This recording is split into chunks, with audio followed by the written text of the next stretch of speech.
नमस्कार मेरे साथियों, आशा और उम्मीद है मुझे कि सभी मेरे भाई बहन अपने समस्त परिवार के साथ,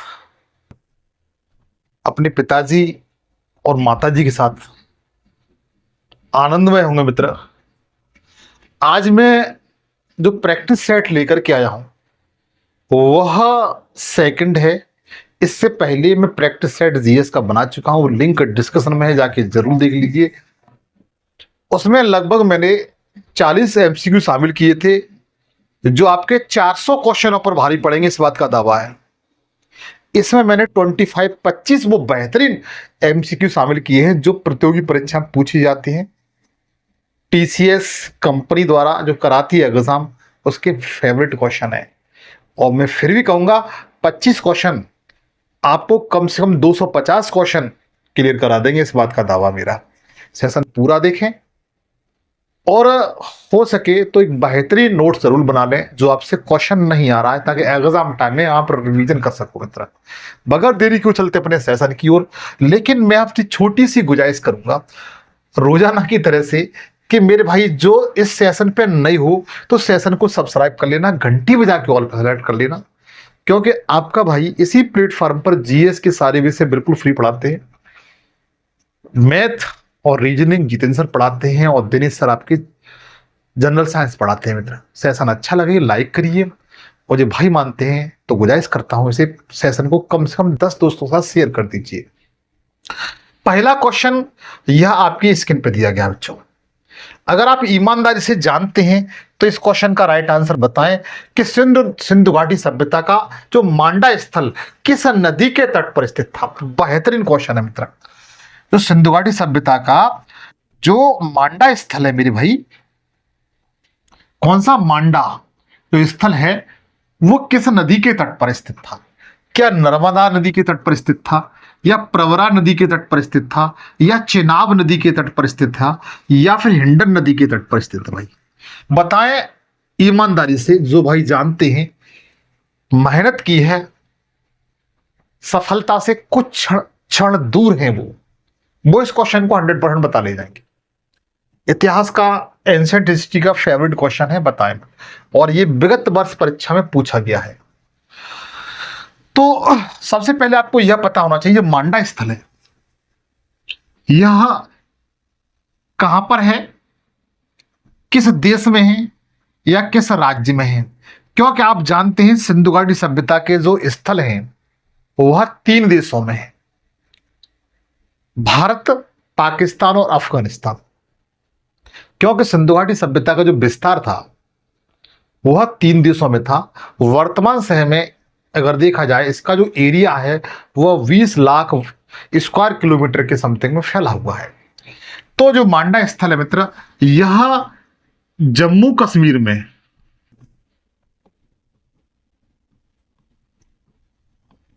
जम्मू कश्मीर में सिंधु घाटी सभ्यता का बच्चों स्थल था। और इसकी विशेषता यह है कि यहां पर सिंधु घाटी सभ्यता में जो मांडा स्थल है, यहां गर्तावास के, किसके मित्र? गर्तावास। गर्तावास आप जानते हैं? नहीं जानते तो बताता हूं। मतलब सिंधु घाटी सभ्यता के लोग गड्ढे में निवास करते थे, मतलब गुफा टाइप से बना लेते थे, वहां निवास करते थे। इस बात के एविडेंस हमें मांडा स्थल से मिले हैं। और ये मांडा स्थल जम्मू कश्मीर में चिनाब नदी के तट पर था। किस पर? चिनाब नदी के तट पर था। याद रखेंगे, पूछा जा सकता है। और इसके बाद एक विशेषता और याद रख लीजिए जो मांडा की, कि यह जो सिंधु घाटी सभ्यता का सबसे उत्तरतम स्थल भी है बच्चों। याद रखना, पूछा जा सकता है। जो मांडा स्थल वो सिंधु घाटी सभ्यता का सबसे उत्तरतम स्थल है।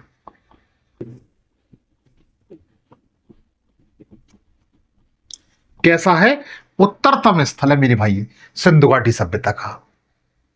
आप लोग याद रख सकते हैं। अच्छा, कभी कभी क्वेश्चन आपसे यह पूछा जाता है कि जो सिंधु घाटी सभ्यता है इसका उत्तरतम स्थल है वह किस नदी के तट पर था? तो ये तो आपको क्लियर हो गया कि चिनाब नदी के तट पर था।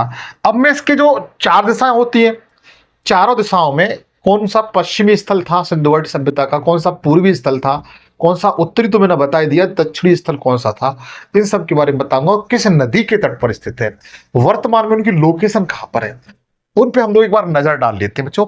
तो ध्यान दीजिएगा, क्योंकि यहां से भी क्वेश्चन आते हैं। ये पता है ये पूर्व दिशा है, ये पश्चिम दिशा है, ये उत्तर दिशा है और ये दक्षिण दिशा है। तो पूर्व की तरफ देखें, पूर्वी स्थल की बात करें सिंधु घाटी सभ्यता के, तो आप लोग याद रखना आलमगीरपुर,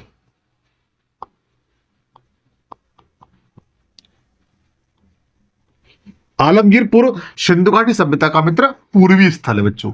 और एक किस नदी के तट पर था, तो ध्यान रखना यह हिंडन नदी, हिंडन नदी के तट पर स्थित है। वर्तमान में इसकी स्थिति देखी जाए आलमगीरपुर की, तो यह उत्तर प्रदेश के यूपी के मेरठ जिले में, बच्चा किसमें, मेरठ जिले में स्थित है। सिंधु घाटी सभ्यता का सबसे पूर्वी स्थल जिसे हम आलमगीरपुर कहते हैं वह है, और उत्तर प्रदेश के मेरठ जिले में स्थित है और हिंडन नदी के तट पर स्थित है। उत्तर जो स्थल है उत्तर वाला, ये नॉर्थ वाला, इसके बारे में तो मित्र मैंने आपको बता ही दिया, उत्तरी स्थल के बारे में जो आपका यह है। अगर दक्षिणी स्थल की बात की जाए कि सिंधु घाटी सभ्यता का दक्षिणी स्थल कौन सा है, तो ध्यान रखना दैमाबाद है मेरे भाई, और ये महाराष्ट्र राज्य में, कहां पर है, महाराष्ट्र राज्य में दैमाबाद है सिंधु घाटी सभ्यता का सबसे दक्षिणी स्थल, महाराष्ट्र राज्य में। और प्रवरा नदी, प्रवरा नदी के तट पर स्थित है भाई, याद रखना किस पर, प्रवरा नदी। अब आप ये कहेंगे प्रवरा नदी कहां से आ गई, हमने कभी नाम नहीं सुना इसका।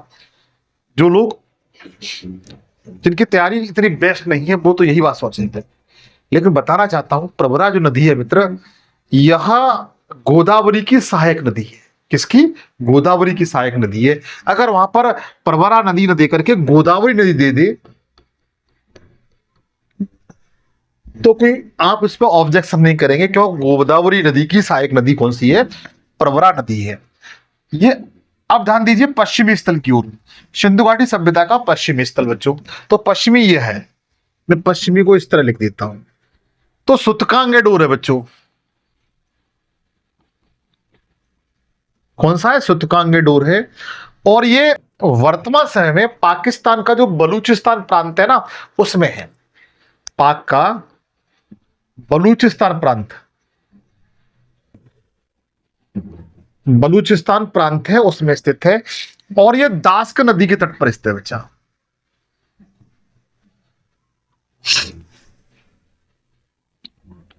दास्क नदी के तट पर, ठीक है। तो ये मैंने बताने का प्रयास किया। और जब मैं सिंधु घाटी सभ्यता का स्पेशल जो टॉपिक पढ़ाऊंगा तो वहां पर इसके बारे में विस्तृत जानकारी आपको दे सकता हूं। बस आपसे गुजारिश है कि आप सेशन पर बने रहें और सेशन को शेयर जरूर करें, ये गुजारिश है मेरी। अगला क्वेश्चन भी इतिहास से दिया गया है, बताएं गायत्री मंत्र का वर्णन ऋग्वेद के किस मंडल में। आपने देखा होगा अपने अपने विद्यालय में भी गायत्री मंत्र गाते हैं, ओम भूर्भुवस्सुवरेण्यं भर्गो देवस्य धीमहि धियो यो न प्रचोदयात्। इसका वर्णन सबसे पहले ये कहां से लिया गया, किस वेद से लिया गया, यह क्वेश्चन पूछा सकता है कि जो गायत्री मंत्र है वह निम्न में से किस वेद से लिया गया है। तो ध्यान रखना ये ऋग्वेद से लिया गया है, वही ऋग्वेद जो सबसे प्राचीन वेद है। आप बखूबी जानते हैं कि वेदों की संख्या 4 है, ऋग्वेद है, यजुर्वेद है, सामवेद है और अथर्ववेद है। ऋग्वेद सबसे प्राचीन वेद है और अथर्ववेद सबसे नया वेद है, ठीक है। और सामवेद गायन वेद है, इस बात को ध्यान रखना, सा से संगीत और सा से सामवेद। गायत्री मंत्र का जो वर्णन है मित्र वह ऋग्वेद में है, और ऋग्वेद में जो 10 मंडल हैं, ऋग्वेद में 10 मंडल हैं, 1028 सूक्तियां हैं और 10,000 से ज्यादा उसमें क्या है, मंत्र हैं। इसके साथ साथ जो 10 मंडल हैं, जो 10 मंडल में जो तीसरा वाला मंडल है, जो तीसरा वाला मंडल है ये वाला तृतीय मंडल। इसमें मित्र किसका वर्णन किया गया है? तो गायत्री मंत्र का वर्णन किया गया है। किसका मित्र? गायत्री मंत्र का वर्णन किया गया है। और जो तीसरा मंडल है ये लिखा किसने है? तो ध्यान रखना वशमित्र ने लिखा है। वशमित्र ने तीसरा मंडल लिखा है बच्चों। किसका? ऋग्वेद का। और इसी में ही गायत्री मंत्र का वर्णन है। और जो गायत्री मंत्र है मित्र, गायत्री मंत्र है यह सविता देवता के लिए, सविता देवता को समर्पित है। सविता देवता किसे कहते हैं मालूम है आप लोगों को? बताइए सविता किसका पर्यायवाची है? तो ध्यान रखना सूर्य का। सूर्य अर्थात जो गायत्री मंत्र है वह सूर्य को समर्पित है मेरे भाई। बच्चों ये विश्वामित्र लिखा है, ये वशमित्र नहीं है विश्वामित्र है। ठीक है, आप लोग थोड़ा करेक्शन कर लेना। विश्वामित्र, विश्वामित्र ने लिखा है, आप लोग याद रखें। ठीक है, थोड़ा करेक्शन कर लेना, कोई बात नहीं है। ठीक है। अच्छा, कुछ जो 10 मंडल हैं, 10 मंडल तो आप लोग याद नहीं करेंगे, लेकिन इनमें से कुछ मंडल ऐसे हैं जो आपके एग्जाम में पूछ लिए जाते हैं, जो आपके एग्जाम में पूछ लिए जाते हैं। जैसे तीसरा मंडल आप लोग याद कर लेना, और ये 10वां मंडल आप लोग 100% याद कर लेना बच्चों। कौन सा? 10वां मंडल। बताना चाहता हूं जो 10वां मंडल है मित्र, इसमें सृष्टि की रचना का वर्णन किया गया है। किसकी? सृष्टि की रचना का वर्णन किया गया है। बताया गया है कि सृष्टि की रचना ब्रह्मा से हुई है। ठीक है। और इसी में सबसे पहले इसके पुरुष सूक्त में शूद्र शब्द का वर्णन किया गया है। किसका? शूद्र शब्द का वर्णन किया गया है, आप लोग याद रख सकते हो। ठीक है, किसका? शूद्र शब्द का। और जो 7वां मंडल है मित्र, कौन सा? 7वां मंडल भी आप लोगों को याद कर लेना चाहिए। इसमें 10 राजाओं का युद्ध से हम लोग 10 राज युद्ध कहते हैं। 10 राज युद्ध कहते हैं। पूछा गया है 10 राज युद्ध का वर्णन ऋग्वेद के किस मंडल में है? तो ध्यान रखिए ये 7वें मंडल में मेरे भाई। किसमें? 7वें मंडल में है।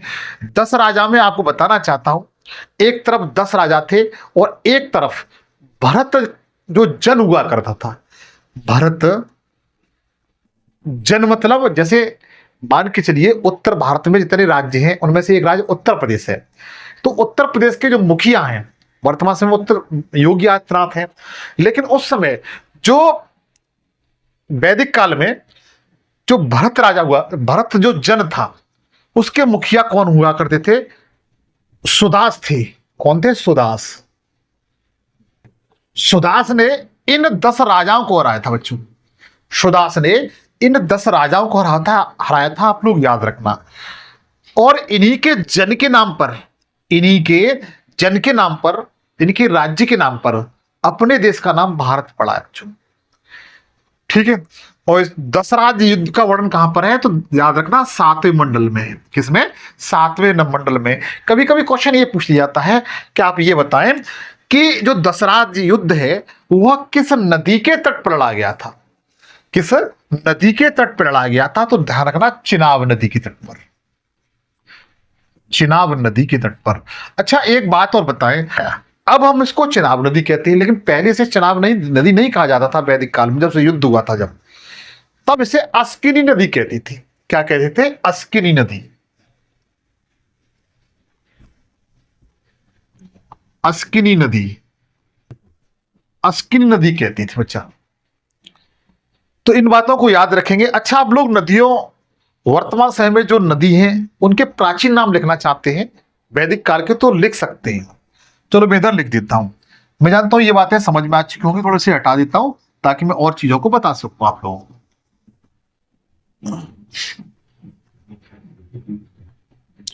सबसे पहले चिनाब नदी। चिनाब नदी को क्या कहते थे बच्चों? अस्किनी।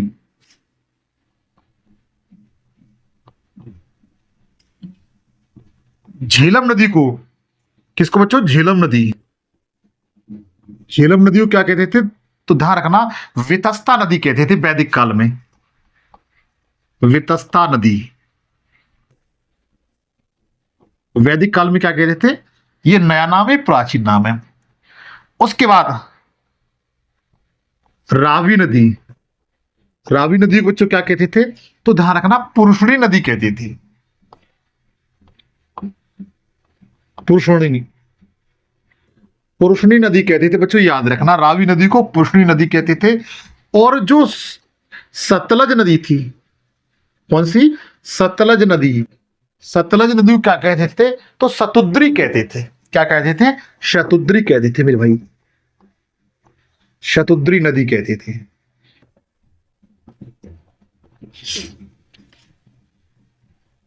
उसके बाद 5वें नंबर पे देखते हैं जो व्यास नदी थी मित्र, व्यास नदी, व्यास नदी को वैदिक काल में क्या क्या बोलते थे, तो विपाशा बोलते थे भाई, विपाशा नदी।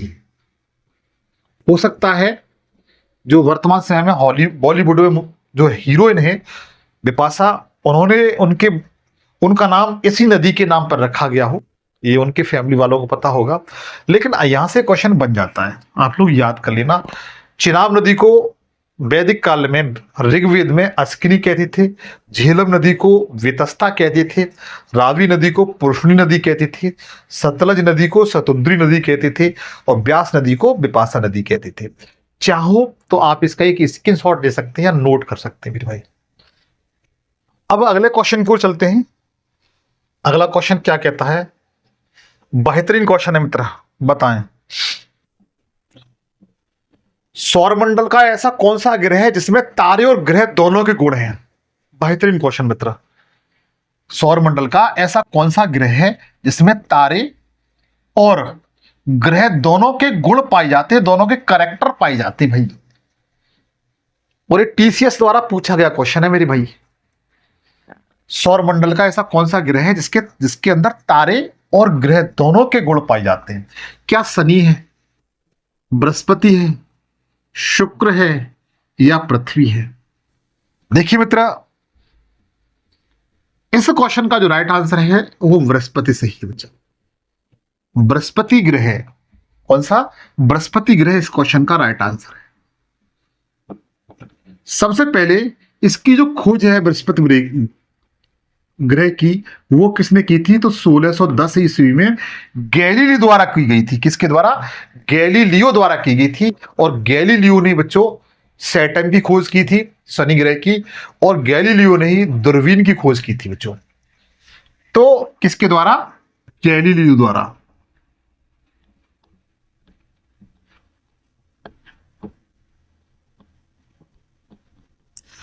इसके साथ साथ जो बृहस्पति ग्रह बच्चों, यह सौरमंडल का सबसे छोटा ग्रह भी है, सॉरी सबसे बड़ा ग्रह भी है, सबसे बड़ा ग्रह है। यह सौरमंडल का कैसा बच्चों, सबसे बड़ा ग्रह भी है। अगर इसके घूर्णन की बात की जाए, इसका घूर्णन काल कितना है, तो आप क्या बताएंगे, इसका जो घूर्णन काल है, जो रोटेशन टाइम है, वो कितना है, तो याद रखना 10 घंटे है बच्चा। कितना, 10 घंटे है। घूर्णन का मतलब होता है रोटेशन, मतलब अपने अक्ष पर घूम जाना। जैसे लट्टू होता है अपने अक्ष पर घूम जाता है, उसी तरीके को रोटेशन कहा जाता है, घूर्णन काल कहा जाता है, या परिक्रमण काल भी बच्चों कहते हैं। परिभ्रमण काल, परिक्रमण नहीं परिभ्रमण काल कहते हैं, ठीक है। इसका घूर्णन काल कितना है, 10 घंटे। एक बात और बताएं, यह सौरमंडल का एक ऐसा ग्रह है जो सबसे कम समय में, जो सबसे कम समय में घूर्णन गति पूरी कर लेता है। यह क्वेश्चन पूछा गया है। और यह सौरमंडल का एक ऐसा ग्रह भी है जो सबसे तेज गति से घूर्णन कर लेता है। दोनों पॉइंट आप लोगों को याद रख सकते हो, ठीक है। तो आप लिख सकते हो, यह मतलब बृहस्पति, जुपिटर, सौरमंडल का एकमात्र ऐसा ग्रह है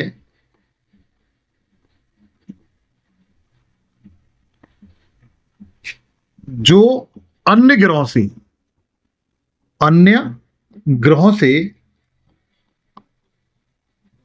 तेज गति से घूर्णन करता है। क्या करता है? घूर्णन करता है। आप लोग नोट कर सकते हैं, आप लोग नोट कर सकते हैं, पूछा गया है मेरे भाई। अच्छा, एक बात और आप लोग याद रखोगे, अगर पूछा जाता है कि आप ये बताएं वर्तमान समय में ऐसा कौन सा ग्रह है जिसके उपग्रह सैटेलाइट सर्वाधिक हैं, तो आपका आंसर क्या होगा? तो आपका आंसर होना चाहिए कि बृहस्पति ग्रह के सर्वाधिक क्या है बच्चा? उपग्रह है। कितने उपग्रह हैं? कोई भाई बता सकता है मुझे? वर्तमान समय में 2025 के डाटा के अकॉर्डिंग कितने उपग्रह हैं? तो ध्यान रखना 145 उपग्रह है बच्चा। कितने? 145। एक इसका उपग्रह को आप लोग 100% याद रखना बच्चों। एक इसका उपग्रह है गैनीनाड। क्या नाम है? गैनीनाड।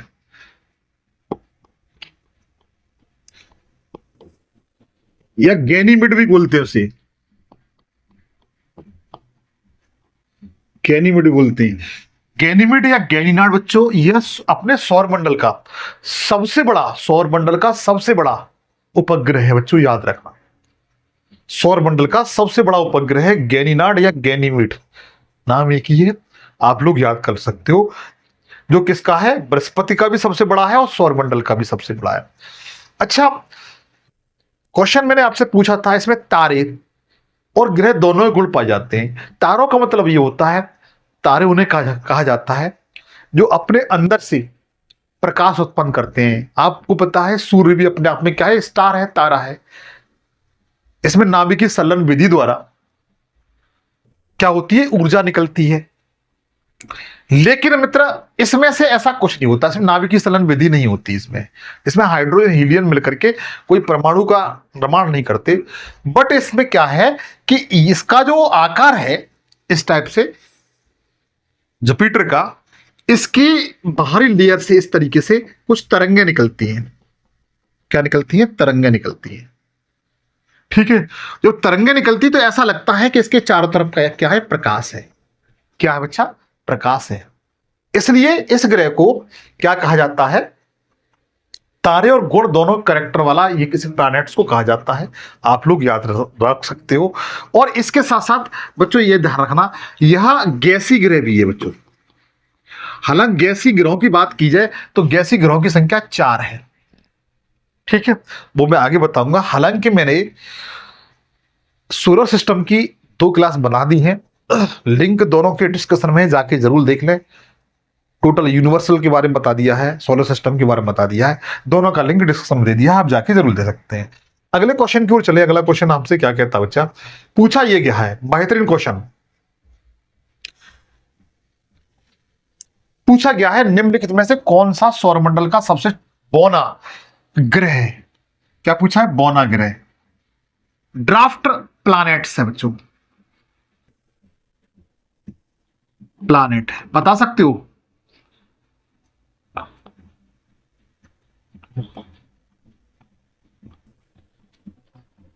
ड्राफ्ट प्लैनेट कौन सा है? निम्नलिखित में से सौरमंडल का सबसे छोटा बौना ग्रह कौन सा है? ये पूछा गया है बच्चों। यहां से क्वेश्चन हर प्रतियोगी परीक्षा में आते हैं, आप लोग याद रख सकते हो। क्योंकि मैं आपको बताना चाहता हूं, अगर पूछा जाए कि अपने सौरमंडल में कितने बौने ग्रह हैं, पहला क्वेश्चन तो ये बनेगा, अपना जो सौरमंडल है, सोलर सिस्टम है, उसमें कितने बौने ग्रह हैं? तो ध्यान रखना 5 है मेरे भाई। कितने हैं? 5। मैं आपको पांचों को याद करा दूंगा, गारंटी है मेरी इस बात की। कैसे? जरा ध्यान दीजिए। 4 तो आपके ये लिखे हुए हैं, सेरिस, एक एरिस, हाउमेया और मैकमैक, और 5वां और लिख ले बच्चा। 5वां कौन सा लिखेंगे? प्लूटो। प्लूटो, प्लूटो से आप परिचित होंगे, जैसे यम कहते हैं। क्या कहते हैं? यम कहते हैं। बताना चाहता हूं, प्लूटो पहले ग्रहों की सूची में शामिल होता था, लेकिन हुआ ऐसा, इसे ग्रहों की सूची से हटा दिया वैज्ञानिकों द्वारा। ऐसा नहीं है कि वैज्ञानिक अंतरिक्ष में गए और प्लूटो से बोले आप हट जावे, हट तू हट यहां से, ऐसा नहीं है। देखिए, ग्रहों और मोनोग्रहों में डिफरेंस होता है मेरे मित्र। ग्रह होते हैं वो अपनी एक दीर्घ वृत्ताकार कक्षा में रहकर के सूर्य का परिक्रमा करते हैं, रिवॉल्यूशन करते हैं। बट जो पौने ग्रह होते हैं, ये अपनी एक निश्चित कक्षा में परिक्रमा नहीं करते। सूर्य का तो चक्कर लगाते हैं, लेकिन ये एक निश्चित कक्षा में परिक्रमा नहीं करते। इसी कारण जो प्लूटो हुआ करता था पहले ग्रह, ये क्या करता था, जो वरुण ग्रह था उसकी कक्षा में एंट्री कर जाता था, अपने मार्ग से भटक जाता था। इस कारण वैज्ञानिकों ने क्या किया कि वर्ष 2006 में चेक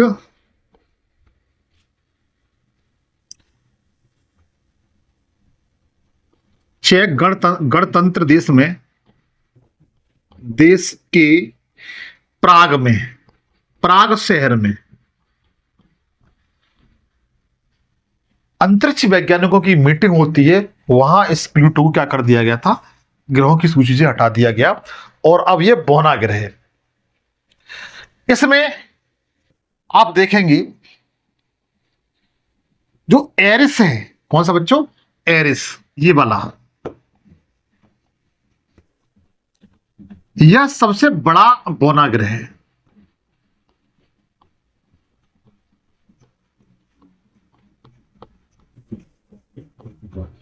कैसा है? सबसे बड़ा बौना ग्रह है, आप लोग याद रखेंगे। कौन सा? जो एरिस है बच्चों। और अगर आपसे पूछा जाता है सबसे छोटा कौन सा है, तो सबसे छोटा आप बताएंगे हाउमेया। यह हाउमेया है, यह सौरमंडल का सबसे छोटा बौना ग्रह है।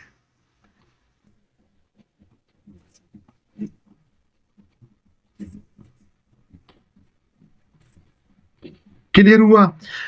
बट इस क्वेश्चन का जो राइट आंसर बच्चों कौन सा है? दूसरा सही है। लेकिन एक बात और ध्यान रखेंगे, जो एरिस है बच्चा, कौन सा? एरिस। एरिस सौरमंडल का ऐसा ड्वार्फ प्लैनेट है, ऐसा बौना ग्रह है जो सौरमंडल के ग्रहों के मध्य स्थित है। जो क्षुद्र ग्रह है ना, जैसे आपने देखा होगा ये मंगल ग्रह है और ये बृहस्पति ग्रह है, इसके बीच में छोटे छोटे क्षुद्र ग्रह पाए जाते हैं। क्या पाए जाते हैं?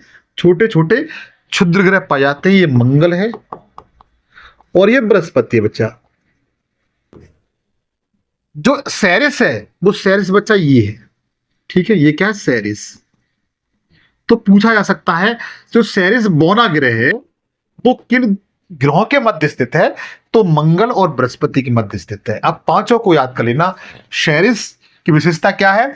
यह सौरमंडल के अंदर स्थित है, मंगल और बृहस्पति के मध्य है, एरिस सौरमंडल का सबसे बड़ा बौना ग्रह है, हाउमेया सबसे छोटा बौना ग्रह है सौरमंडल का, और प्लूटो के बारे में मैंने आपको बता ही दिया बच्चों। ठीक है, चाहो तो आप इनका एक स्क्रीनशॉट ले सकते हैं। ये तो चलते हैं आगे हम लोग। ठीक है, आगे चलिए। अगला क्वेश्चन, अगला बेहतरीन क्वेश्चन है मित्र।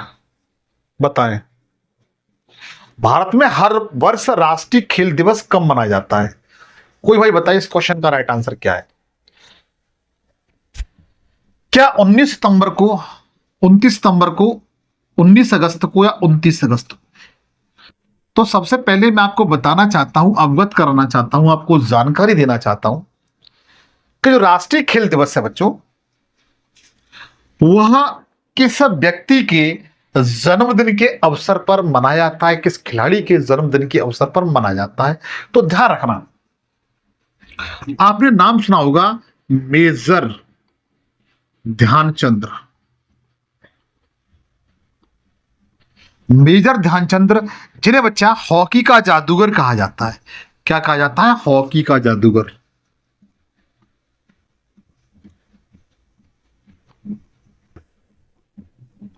क्या कहा जाता है? हॉकी का जादूगर कहा जाता है।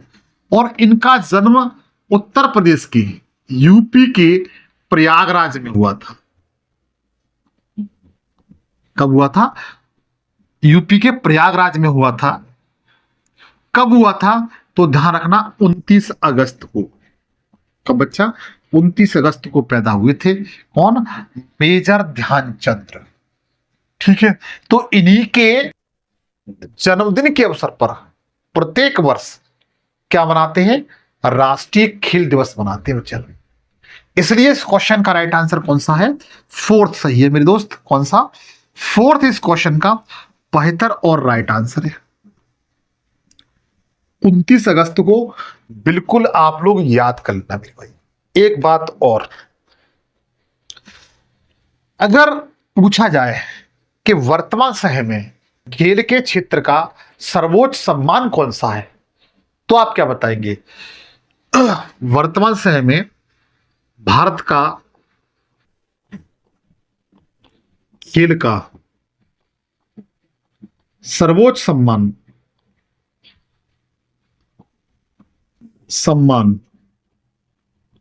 कौन सा है, तो क्या बताएंगे मित्र? आप इसी को बताएंगे, मेजर ध्यानचंद्र। ध्यानचंद्र, मेजर ध्यानचंद्र खेल रत्न सम्मान।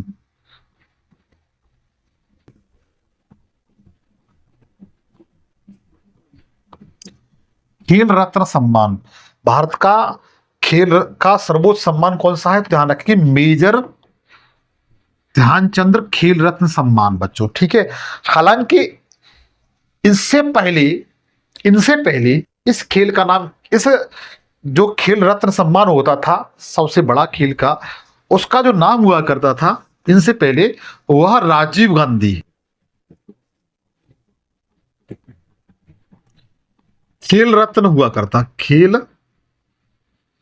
रत्न सम्मान हुआ करता था। लेकिन जैसे ही सरकार बदली, उन्होंने इनका नाम हटा करके मेजर ध्यानचंद खेल रत्न सम्मान कर दिया बच्चों। आपको बताना चाहता हूं कि वर्ष 2024 में खेल के क्षेत्र का सर्वोच्च सम्मान 4 लोगों को दिया गया है। सबसे पहले मनु भाकर। मनु भाकर का नाम सुना होगा आपने, मनु भाकर, जिनका संबंध किससे है? तो ध्यान रखना, शूटिंग से है। किससे मित्र? शूटिंग से है। दूसरा जो नाम है वो डी गुकेश है। डी गुकेश, डी गुकेश, इनका संबंध किस खेल से है? जिन्हें 2024 का मेजर ध्यानचंद पुरस्कार सम्मान से सम्मानित किया गया है। तो इनका संबंध बच्चों ध्यान रखना शतरंज से है। किससे? शतरंज से है, आप लोग याद रखना। तीसरे व्यक्ति का अगर नाम लिखना चाहें तो आप लिख सकते हैं हरमनप्रीत कौर। हरमनप्रीत कौर, इनका संबंध किससे है? तो ध्यान रखना हॉकी से मेरे भाई। किससे? हॉकी से, आप लोग याद रख सकते हो। चौथे जो व्यक्ति हैं वो प्रवीण कुमार हैं। प्रवीण कुमार, इनका संबंध किससे है? तो ध्यान रखना इनका जो संबंध है पैरा एथलेटिक्स से है बच्चा।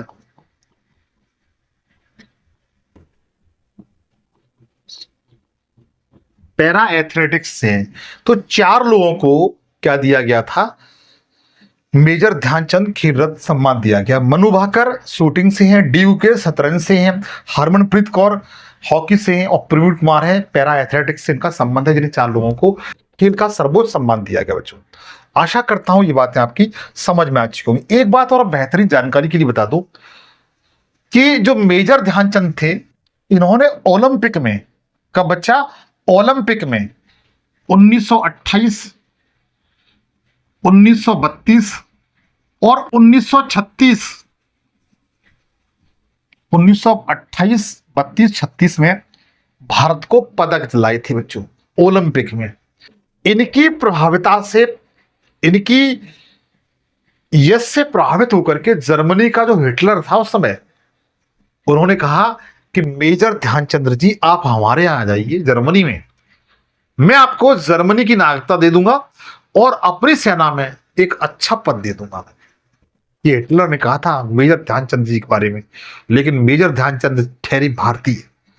उन्होंने अपनी भारतीयता दिखाई और कहा कि मैं भारत का नागरिक हूं और भारत का ही नागरिक रहूंगा। ये मेजर ध्यानचंद जी के शब्द थे। तो ये कुछ महत्वपूर्ण बातें थी, आप लोग नोट कर सकते हो। मैं साइड से हट जाता हूं।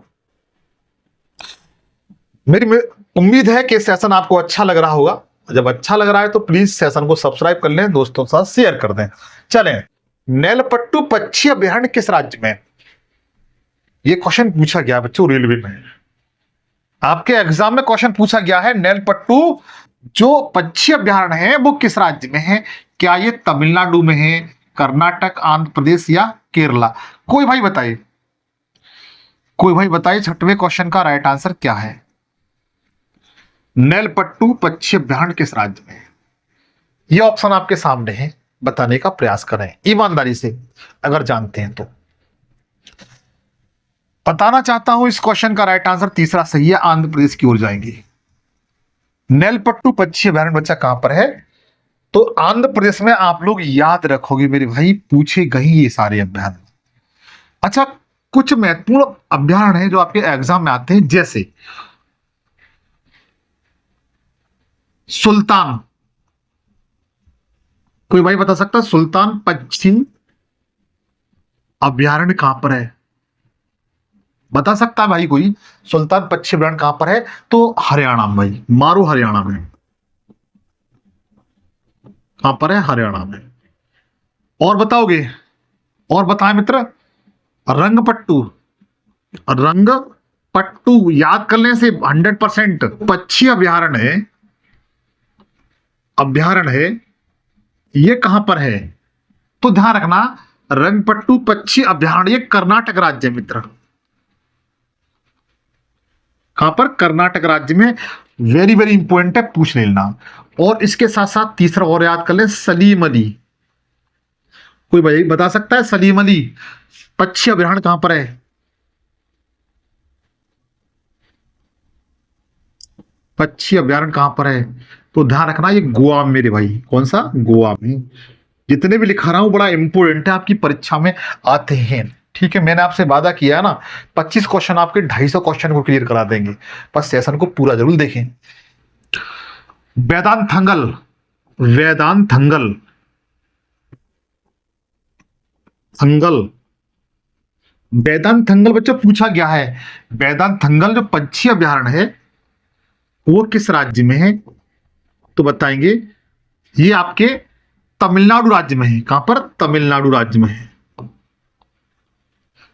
वेदांतंगल पक्षी अभयारण्य तमिलनाडु राज्य में पूछा गया है। अच्छा, नल सरोवर कहां पर है? कौन सा बच्चों? नल सरोवर, नल सरोवर पक्षी अभयारण्य। कोई भाई बताइए, नल सरोवर पक्षी अभयारण्य कहां पर है मेरे दोस्त? तो याद रखना ये गुजरात राज्य में। कहां पर है मित्र? गुजरात राज्य में। आप लोग याद करना, पूछा गया है मेरे साथी। उसके बाद अगला बताएं मेरे भाई, नवाबगंज, नवाबगंज पंछी अभयारण्य। बताओ भाई, उत्तर प्रदेश वाले योद्धा बताएं कि नवाबगंज पंछी अभयारण्य है वो कहां पर है? तो सबसे पहले बताना चाहता हूं ये यूपी में ही है, उत्तर प्रदेश में ही है। लेकिन ये बता दें मित्र, ये किस जिले में है? नवाबगंज पक्षी अभयारण्य वो उत्तर प्रदेश के किस जिले में है? तो ध्यान रखना ये उन्नाव जिले में है। उन्नाव जो कानपुर और लखनऊ के बीच में पड़ता है ना, उन्नाव जिला वहां पर है भाई। अच्छा, पटना पक्षी विहार बताएं। पटना पक्षी विहार, यूपी वाले बताएं पटना पक्षी अभयारण्य कहां पर है, किस जिले में है? तो ध्यान रखना ये एटा जिले में है, यूपी में एटा जिले में। बच्चों किसमें? यूपी में एटा जिले में है। अच्छा, एक और बताएंगे आप लोग, बताएं मित्र। सूर सरोवर, सूर सरोवर पक्षी अभयारण्य कहां पर है? तो ये बच्चों यूपी में ही है। और लाख वखीरा पक्षी अभयारण्य कहां पर है? तो ये बच्चों यूपी में, यूपी के कन्नौज में, यूपी के कन्नौज में। अच्छा, जो पटना पक्षी अभयारण्य है ये उत्तर प्रदेश का सबसे छोटा अभयारण्य है, जबकि लाख वखीरा पक्षी अभयारण्य है ये उत्तर प्रदेश का सबसे बड़ा पक्षी अभयारण्य है बच्चों। ठीक है, आप इनको नोट कर सकते हैं। मैं थोड़ा साइड से हट जाता हूं या स्क्रीनशॉट ले लें। आगे चलिएगा, अगला क्वेश्चन।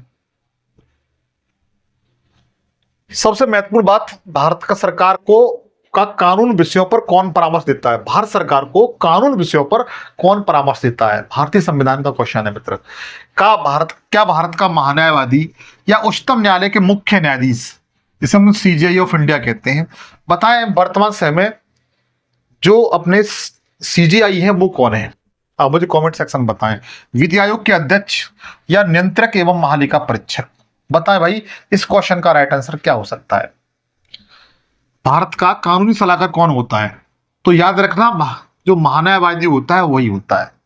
कौन? महान्यायवादी। अच्छा, भारत का जो महान्यायवादी है जिसे हम अटॉर्नी जनरल कहते हैं, क्या कहते हैं? अटॉर्नी जनरल कहते हैं, एजी कहते हैं। इसका जो वर्णन है वह संविधान के किस अनुच्छेद में है? तो याद रखना, जो अटॉर्नी जनरल है, भारत का महान्यायवादी है, इसका जो वर्णन है वो भारतीय संविधान के आर्टिकल 76 में बच्चा, किसमें? 76 में है, आप लोग याद रखना। ठीक है, और इसकी जो नियुक्ति की जाती है, इसकी जो नियुक्ति की जाती है वो किसके द्वारा की जाती है? तो राष्ट्रपति द्वारा की जाती है। और एजी का जो कार्यकाल होता है, भारत के महान्यायवादी का कार्यकाल होता है मित्र, तो याद रखना राष्ट्रपति के प्रसाद पर्यंत पर निर्भर करता है।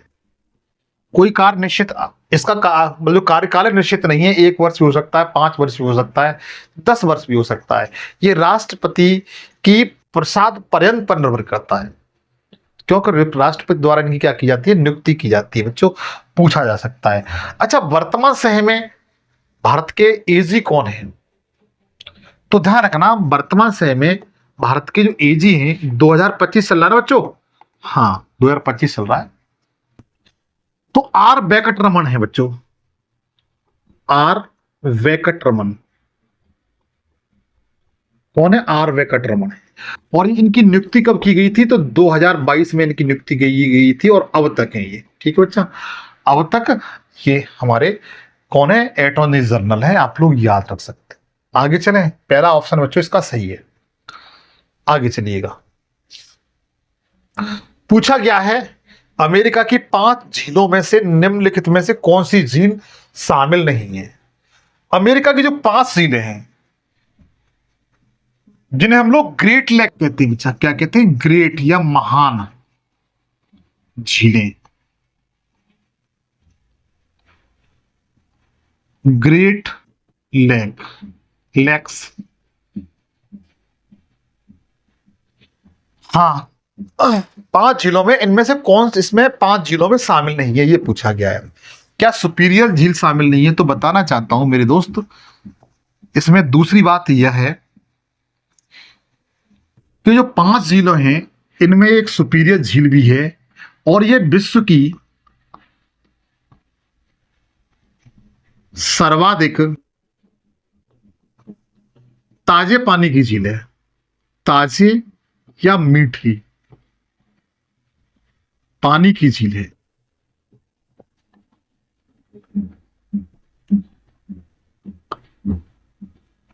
की झील है। क्लियर हुई? पूछा जाए कि विश्व की सर्वाधिक ताजे या मीठे पानी की झील कौन सी है, तो आप क्या बताएंगे? सुपीरियर झील है। अगर भारत के संदर्भ में पूछा जाए तो आप क्या बताएंगे? आप मुझे कमेंट सेक्शन में बताएं। सबसे पहले जो 5 महान झीलें हैं उनके मैं नाम लिख देता हूं क्रम से, पश्चिम से पूर्व की ओर। याद रखना, ये सीरीज एक बार यूपीएससी ऐसी परीक्षा पूछी हुई थी। पश्चिम से पूर्व, पश्चिम से पूर्व। सबसे पहले जो झीलें हैं अमेरिका में, वह कौन कौन सी है? तो सबसे पहले पश्चिम से पूर्व में सुपीरियर झील,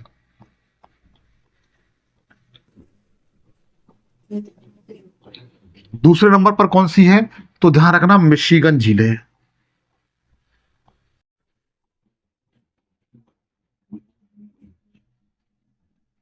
तीसरे नंबर पर कौन सी है? तो तीसरे नंबर पर कौन सी है? तो तीसरे नंबर पर जो यूरन झील है बच्चों, यूरन झील। और चौथे नंबर पर कौन सी है? तो चौथे नंबर पर ओंटारियो झील है। पांचवें नंबर पर कौन सी है? तो इरी झील है। कौन सी? इरी। बच्चों याद रखिए, एक बात आपको जानकारी के लिए बता दूं, जो मिशिगन झील है इसमें से, कौन सी मिशिगन झील? ये वाली, ये पूरी तरीके से यूएसए में है। किसमें है? पूरी तरीके से यूएसए में है, आप लोग याद रखेंगे। और एक बात और नोट कर लेना अपनी नोटबुक में, ये पांचों झीलें, कौन सी? ये पांचों झीलें विश्व का जो टोटल ताजा जल है, विश्व का या दुनिया का ताजा जल, जल में से 22%, कितना? 22% वो इन्हीं पांचों झीलों में है। बाकी जो शेष बचता है वो पूरी दुनिया में है। ठीक है, तो पूछा जा सकता है, आप लोग याद रख सकते हो। ठीक है, अमेरिका। अब इसका क्वेश्चन का जो राइट आंसर क्या है? वो टिटका का झील है बच्चों। टिटका का झील ये कहां पर है? तो ये बच्चों अमेरिका में नहीं है। ये कहां पर है? तो बताना चाहता हूं, ये बोलीविया और पराग्वे। बोलीविया सबसे पहले दक्षिणी अमेरिका में है। कहां पर है? दक्षिणी अमेरिका में। कहां पर है? किन देशों में स्थित है? तो बोलीविया प्लस पैराग्वे, इन दोनों के बॉर्डर पर स्थित है बच्चों। आप लोग वर्ल्ड मैप में देखेंगे तो वहां मिल जाएगी। और बोलीविया की जो राजधानी है बच्चों, लापाज, लापाज, याद रखना, वो टिटका का झील के तट पर स्थित है। ठीक है, और टिटका का झील मित्र यह विश्व की सबसे ऊंची झील भी है, सबसे ऊंची झील भी है। इस बात को ध्यान रखना, विश्व की सबसे ऊंची झील कौन सी है? टिटका का झील है। और दुनिया की सबसे ऊंची राजधानी कौन सी है? तो लापाज है, जो बोलीविया, बोलीविया की। बच्चों ये सारे फैक्ट आप लोग याद रख सकते हो, चाहो तो आप इसका स्क्रीनशॉट ले सकते हो। अगला क्वेश्चन पूछा गया है, विश्व में रेलवे का जनक किसे माना जाता है? विश्व में रेलवे का, दुनिया में किसको माना जाता है? क्या लॉर्ड डलहौजी को माना जाता है? बच्चों ध्यान रखना, लॉर्ड डलहौजी को भारत में रेलवे का जनक कहा जाता है, क्योंकि इन्हीं के समय में 13 अप्रैल 1853 में, 13 अप्रैल 1853 में इन्हीं के टाइम पर भारत में सबसे पहले रेलगाड़ी चलाई गई थी। कहां से कहां तक चलाई गई थी? तो ध्यान रखना, मुंबई से ठाणे के बीच। कितने डिब्बे लगे थे? तो डिब्बे जो लगे हुए थे उसमें, वो 14 डिब्बे लगे हुए थे। क्या बजे चलाई गई थी? तो 3:30 पे तक चलाई गई थी। और पहुंची कभी थी मुंबई से ठाणे? तो ध्यान रखना, 4:45 पर पहुंची थी बच्चों। ठीक है, कितने यात्री सवार थे? तो 400 यात्री सवार थे। ठीक, लेकिन विश्व में रेलवे का जनक किसे कहा जाता है? तो जॉर्ज स्टीफन को कहा जाता है। हम लोग तीसरे ऑप्शन की ओर जाएंगे, तीसरे ऑप्शन की ओर जाएंगे, सी इसका राइट आंसर है। अगला क्वेश्चन पूछा गया है, विश्व का सबसे बड़ा मेला कुंभ मेला भारत के कितने पवित्र स्थानों पर लगता है? इस समय महाकुंभ मेले का आयोजन किया गया है। तो यहां से क्वेश्चन मित्र आएंगे। सबसे पहले ये जो मेला है कुंभ मेला, इसका जो आयोजन है वो भारत में 4 स्थानों पर होता है। कहां कहां पर होता है? तो हरिद्वार में। दूसरा कहां पर होता है? प्रयागराज में। तीसरा कहां पर होता है? तो नासिक में। चौथा कहां पर होता है? तो उज्जैन में। 4 स्थान पर होता है। कभी कभी नदियों के नाम पूछे जाए तो नदियों के नाम बताइए। हरिद्वार में जो होता है वो गंगा नदी के तट पर होता है। प्रयागराज में होता है वो गंगा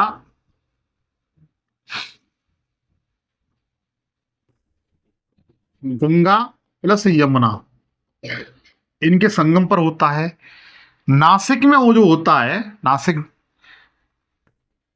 तो याद रखिए यह गोदावरी नदी के तट पर होता है। गोदावरी नदी के तट पर होता है। और उज्जैन में होता है वो क्षिप्रा नदी के तट पर होता है बच्चा।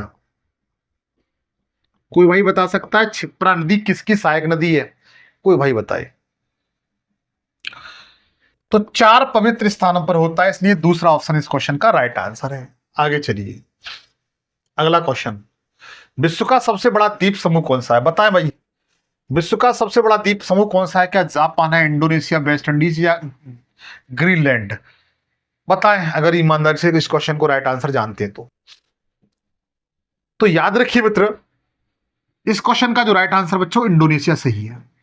बिल्कुल आप सही बता रहा हूं, इंडोनेशिया विश्व का सर्वाधिक द्वीपों वाला देश है। ठीक है।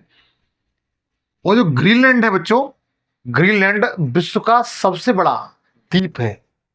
अगर पूछा जाता है, यह द्वीप समूह पूछा है, इसमें इसमें क्या पूछा है? समूह पूछा है। अगर द्वीप की बात की जाए, विश्व का सबसे बड़ा द्वीप कौन सा है?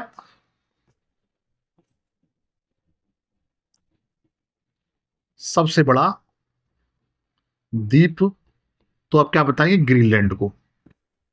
क्या बताएंगे? ग्रीनलैंड को बताएंगे बच्चों। ठीक है। और जो ग्रीनलैंड है मित्र, यह अटलांटिक महासागर में स्थित है। ठीक है। और इसके बारे में बहुत सी बातें हैं। डेनमार्क का इस पर भौतिक रूप से अधिकार है, यूएसए का राजनीतिक रूप से अधिकार है। ठीक है। तो आप इस तरीके से इनको आप लोग याद रख सकते हो। अरे जापान है मित्र, तो जापान के बारे में जान लेते हैं। जापान है, जापान की राजधानी तो जानते हैं आप, टोक्यो है। क्या है? टोक्यो। इसके 4 बड़े द्वीप हैं जापान के, ध्यान दीजिए। इसके 4 बड़े द्वीप हैं, चारों द्वीप हैं आपके एग्जाम पूछे जाते हैं। ठीक है। पहला ये द्वीप है, इसे हॉकिंडो कहते हैं। अच्छा बच्चों, ये मैंने उत्तर से दक्षिण जो लिखे हुए हैं ना, ये इस तरीके से इसी डायरेक्शन में आप लोग याद कर लेना। कभी कभी सीधी पूछी जाती है तो आप कर ले जाए। हॉकिंडो, हॉन्सू, ये द्वीप से द्वीप है बच्चों। ठीक है। उसके बाद शिकोंकू, और उसके बाद क्यूसू। ठीक है। ये 4 जापान के सबसे बड़े द्वीप हैं। आप लोग याद रखना, जो हॉन्सू द्वीप है यह सबसे बड़ा है बच्चों। कैसा है? सबसे बड़ा। और इसी पर जापान की जो राजधानी टोक्यो स्थित है। क्या स्थित है? टोक्यो स्थित है, आप लोग याद रखना। ठीक है। इसी पर, और इसी पर बच्चों ओसाका शहर भी स्थित है। ओसाका, जापान का ओसाका शहर इसी पर स्थित है। इसके साथ साथ आपने एक शहर का नाम सुना होगा, नागासाकी। कौन सा? नागासाकी नहीं, सॉरी, हिरोशिमा। हिरोशिमा, हिरोशिमा, जिस पर अमेरिका ने बॉम्ब गिराए थे, वो मित्र इसी होन्सू द्वीप पर स्थित है। अगर क्वेश्चन पूछा जाए कि जापान का सबसे उत्तरी द्वीप कौन सा है, तो हॉकेंडो है। दक्षिणी द्वीप कौन सा है, तो क्यूसू है। सबसे बड़ा द्वीप कौन सा है, तो ध्यान रखना होन्सू है। ठीक है। आप लोग इनको याद कर सकते हो। सबसे छोटा पूछा जाए, सबसे छोटा, तो कौन सा बताएंगे? शिकोंकू है बच्चों। ठीक है। और जो नागासाकी है, जो नागासाकी, नागासाकी, वो आपका क्यूसी द्वीप पर है। तो आप लोग नोट कर सकते हो। आगे चलते हैं। अगला क्वेश्चन थोड़ा फास्ट बच्चों चलूंगा मैं, क्योंकि सेशन बहुत लंबा हो जाएगा। निम्नलिखित में से कौन सी नदी कर्क रेखा को दो बार काटती है? तो ध्यान रखना, भारत की नदी है लूनी नदी। कौन सी? लूनी नदी है भारत की। और लूनी नदी बच्चों कहां से निकली है? एमपी से निकली है। ठीक है। और ये किसकी सहायक नदी है? तो ये ध्यान रखना, चंबल की सहायक नदी है। किसकी? चंबल नदी की सहायक नदी है, आप लोग याद रखना। जो कर्क रेखा को दो बार काटती है, क्योंकि पता है भारत के मध्य से होकर कर्क रेखा गुजरती है। एक बात और याद रखना, जो कांगो नदी है, कांगो जायरे नदी, इसे हम लोग कांगो नदी या कांगो जायरे नदी भी कहते हैं, कांगो जायरे नदी, यह विश्वत रेखा को बच्चों दो बार काटती है। ठीक है। और जो लिम्फोफो नदी है, जो दक्षिण अफ्रीका में स्थित है, यह मकर रेखा को बच्चों क्या करती है? दो बार काटती है। बट इस क्वेश्चन का जो राइट आंसर कौन सा? अपना तीसरा सही है बच्चों। ठीक है, आगे चलें। अगला क्वेश्चन बेहतरीन क्वेश्चन है, लेकिन फास्ट चलूंगा, सेशन लंबा हो रहा है मुझे लग रहा है। भारत भारत के उत्तरतम बिंदु का नाम क्या है? जैसे अपना ये भारत है बच्चों,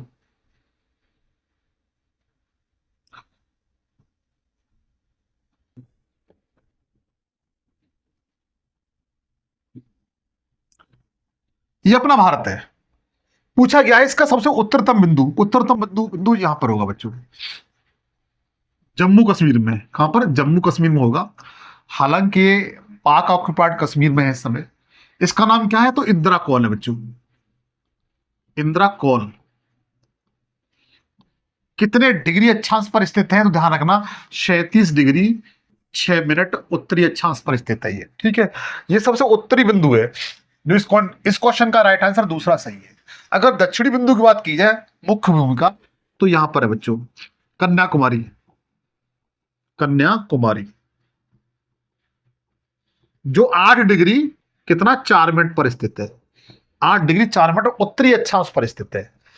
और भारत का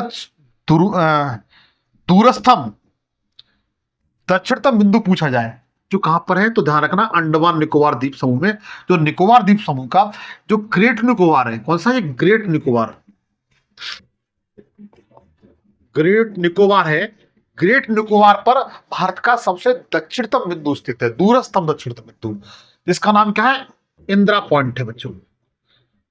आप मुझे कमेंट में ये बताएंगे इनके अन्य नाम और कौन कौन से हैं जो 6 डिग्री 4 मिनट उत्तरी अक्षांश पर स्थित है। अच्छा, पश्चिमी बिंदु की बात की जाए, ये पश्चिमी बिंदु बच्चों, कौन सा? पश्चिमी बिंदु है। और ये पूर्वी बिंदु है, पूर्वी बिंदु। ठीक है, आप लोग याद रख सकते हो। ठीक, आगे चलिए।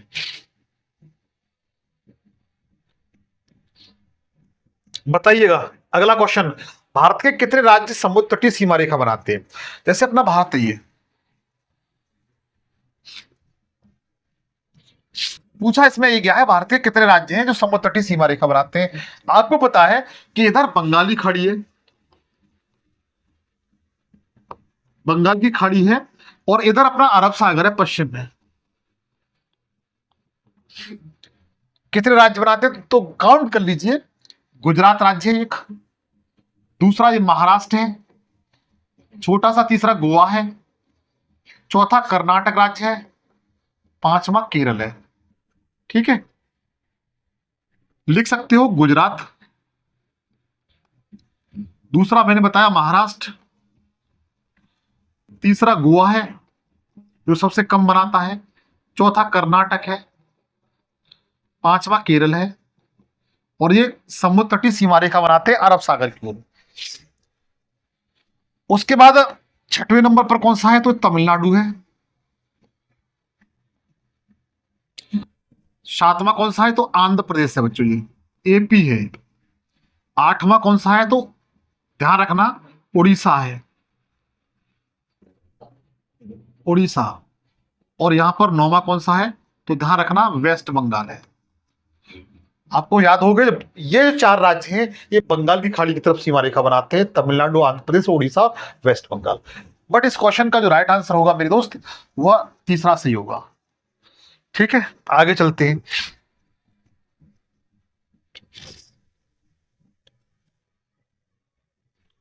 निम्नलिखित में से कितने देश अपना स्वतंत्रता दिवस 15 अगस्त को मनाते? को नहीं मनाते। निम्नलिखित में से कितने देश अपना स्वतंत्रता दिवस 15 अगस्त को नहीं मनाता? तो ध्यान रखिए बच्चों, इसमें जो रूस है ना, रूस 15 अगस्त को नहीं मनाता है। टोटल 5 देश हैं बच्चों जो 15 अगस्त को क्या मनाते हैं, स्वतंत्रता दिवस मनाते हैं। इसमें एक बहरीन है, उत्तरी कोरिया, दक्षिणी कोरिया, भारत। ठीक है, एक कंट्री और है लास्ट, उसे आप देख लेना सर्च करके बच्चों नेट पर। ठीक है, आगे चलिए। अगला क्वेश्चन पूछा गया है, भारत स्वतंत्र हुआ उस समय कांग्रेस के अध्यक्ष कौन थे? अरे वही कांग्रेस जिसकी स्थापना 28 दिसंबर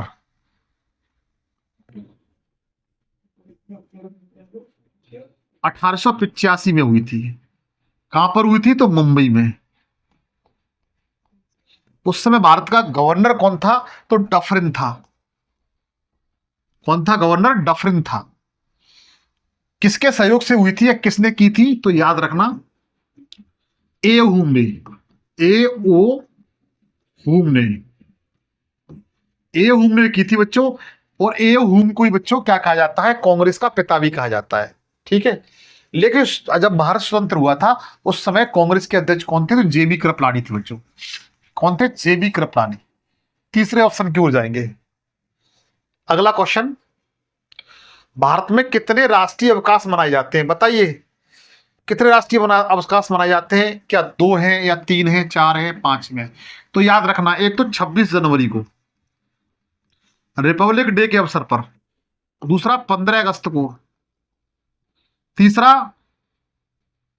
2 अक्टूबर को। बताइए 2 अक्टूबर क्या है? महात्मा गांधी जयंती। तो इस क्वेश्चन का राइट आंसर कौन सा है? दूसरा सही है। गणतंत्र दिवस के अवसर पर, स्वतंत्रता दिवस के अवसर पर और गांधी जयंती पर 3 हम लोग क्या मनाते हैं? राष्ट्रीय अवकाश दिवस के रूप में मनाते हैं। दूसरा ऑप्शन इसका सही है बच्चों।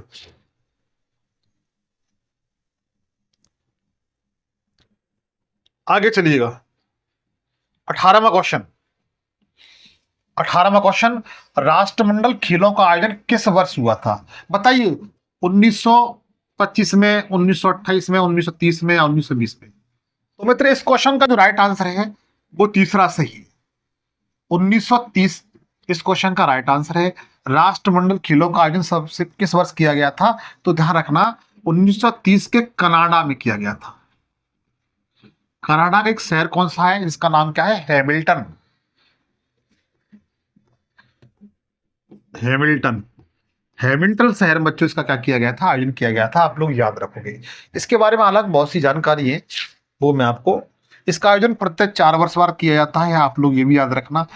2022 में ये कहां पर हुए थे? तो इंग्लैंड में हुए थे।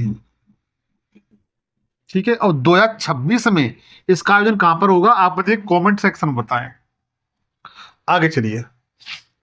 अगला क्वेश्चन, भारत के संविधान में पहला संशोधन किस वर्ष हुआ था? तो ध्यान रखना, पहला जो संशोधन है मित्र, क्या 1950 में, 54 में, 59 में या 51 में? बताएं, इंपोर्टेंट क्वेश्चन है, अगर जानते हैं तो बताएं। तो ध्यान रखिए, यह हुआ था 1951 में हुआ था। और इसके तहत जो 9वीं शेड्यूल थी, 9वीं अनुसूची थी, वह जोड़ी गई थी बच्चों। ठीक है, और ये किससे संबंधित था? पहला संविधान संशोधन, तो ध्यान रखिएगा, यह भूमि सुधार से संबंधित था। किससे? भूमि सुधार से संबंधित था, आप लोग याद रखोगे।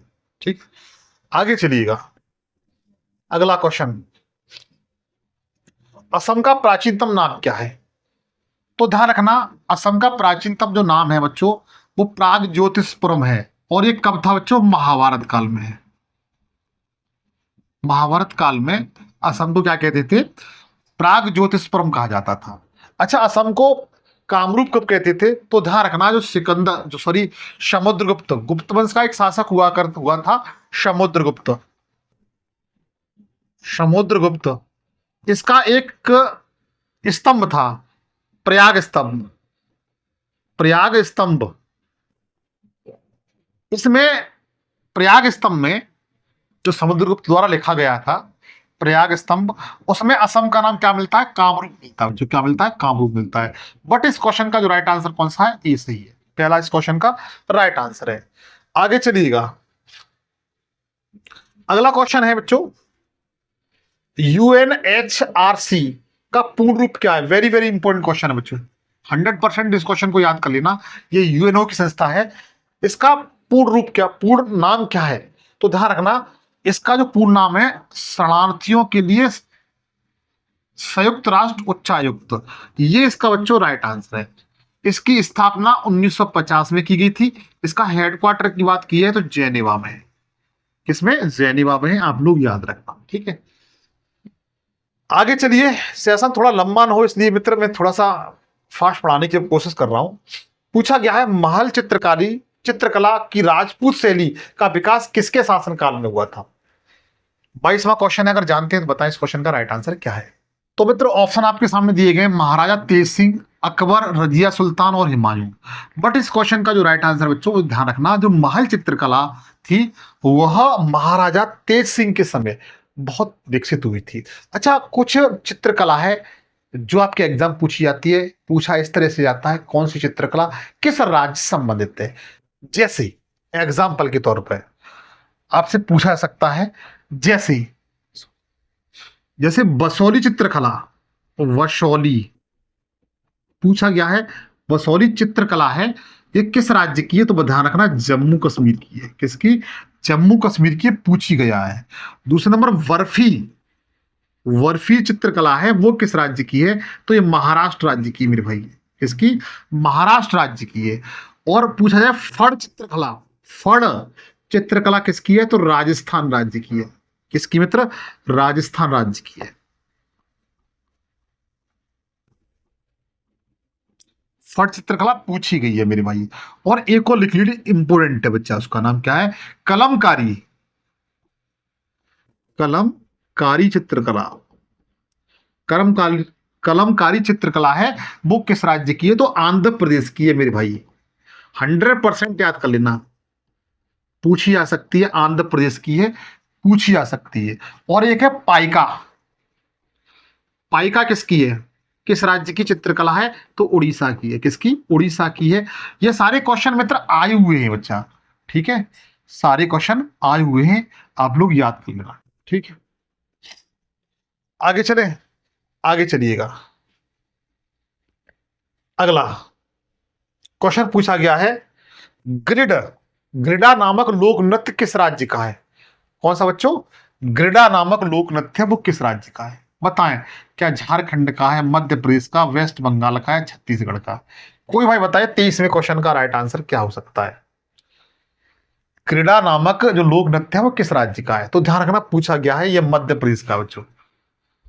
किसका है? मध्य प्रदेश का है। अच्छा, कुछ लोक नृत्य हैं जो आपके एग्जाम पूछ जाते हैं, उनको जरा नोट कर लीजिए। जैसे विरहा, बता सकते हो विरहा लोक नृत्य कहाँ का है?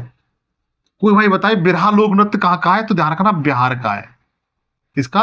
बिहार का है बिरहा, ठीक है। और जवारा कौन सा? ये पूछा गया है, जवारा किस किस राज्य का लोक नृत्य है? तो एमपी का है मेरे भाई। किसका? एमपी का है। आलकाप आलकाप जो लोक नृत्य है वो किस राज्य का है? तो ध्यान रखना ये झारखंड का है। किसका? झारखंड का है, पूछा गया है। और एक और डंडा जात्रा ये किस राज्य का है? तो ये उड़ीसा राज्य का है। किसका? उड़ीसा राज्य का, मित्र याद रख लेना। और उसके बाद और नोट करना चाहे तो देख सकते हैं, और राउत नाच ये किस राज्य का है? राउत नाच ध्यान रखना ये झारखंड राज्य का है। किसका? झारखंड राज्य का है, सॉरी छत्तीसगढ़ राज्य का, झारखंड का नहीं, छत्तीसगढ़ राज्य। किसका है? छत्तीसगढ़ राज्य का। और एक है चेराव चेराव जो लोक नृत्य वो किसका है? तो ये मिजोरम का है। ये पूछे गए मित्र, किसका? मिजोरम का है, आप लोग याद रख सकते हो।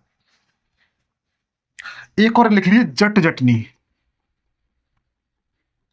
ये किसका है? तो ये बच्चों ये झारखंड राज्य का है, ठीक है। बट इस क्वेश्चन का राइट आंसर कौन सा है?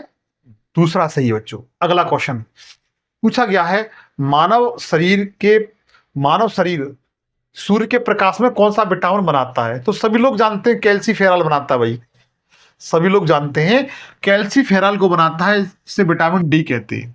कैल्सीफेरॉल, कैल्सीफेरॉल बनाता है भाई। आप लोग याद रखें किसको बनाता है? कैल्सीफेरॉल बनाता है। इस क्वेश्चन का ए बिल्कुल राइट आंसर है। बस लास्ट क्वेश्चन है, बताइए, वेरी वेरी इंपॉर्टेंट, सबसे बड़ा जीवित पक्षी निम्न में से कौन सा है? सबसे बड़ा जीवित पक्षी इनमें से कौन सा है? तो ध्यान रखना, शुतुरमुर्ग है मेरे भाई। कौन सा? शुतुरमुर्ग है। और ये इसकी जो मादा है, मादा मित्र लगभग 6 फीट ऊंची हो जाती है, और जो इसका जो नर है वह लगभग 8 फीट ऊंचा हो जाता है, और 240 पाउंड से इसका वजन होता है बच्चों। ठीक है, इस बात को भी याद रखेंगे। तो इस क्वेश्चन का राइट आंसर कौन सा है? तीसरा सही है। सेशन आपको कैसा लगा आप मुझे कमेंट सेक्शन में जरूर बताएं। अगर सेशन आपको अच्छा लगा हो तो मेरी गुजारिश ये है कि सेशन को कम से कम 10 दोस्तों के साथ शेयर जरूर कर दीजिए। सेशन ज्यादा लंबा होता है इसलिए थोड़ा सा मैं फास्ट लास्ट में पढ़ा दिया है, लेकिन गुजारिश यही है कि सेशन आपको अच्छा लगा होगा। जिन क्वेश्चनों के आंसर मैंने पूछे होंगे आप मुझे कमेंट सेक्शन में बताएंगे, बाद में भी आपका आंसर देखूंगा। और सेशन अच्छा लगा हो तो प्लीज मेरी गुजारिश है, सेशन पर नए हो सेशन को सब्सक्राइब कर लेना। आपसे फिर जल्द मुलाकात होगी, तब तक के लिए जय हिंद, जय भारत।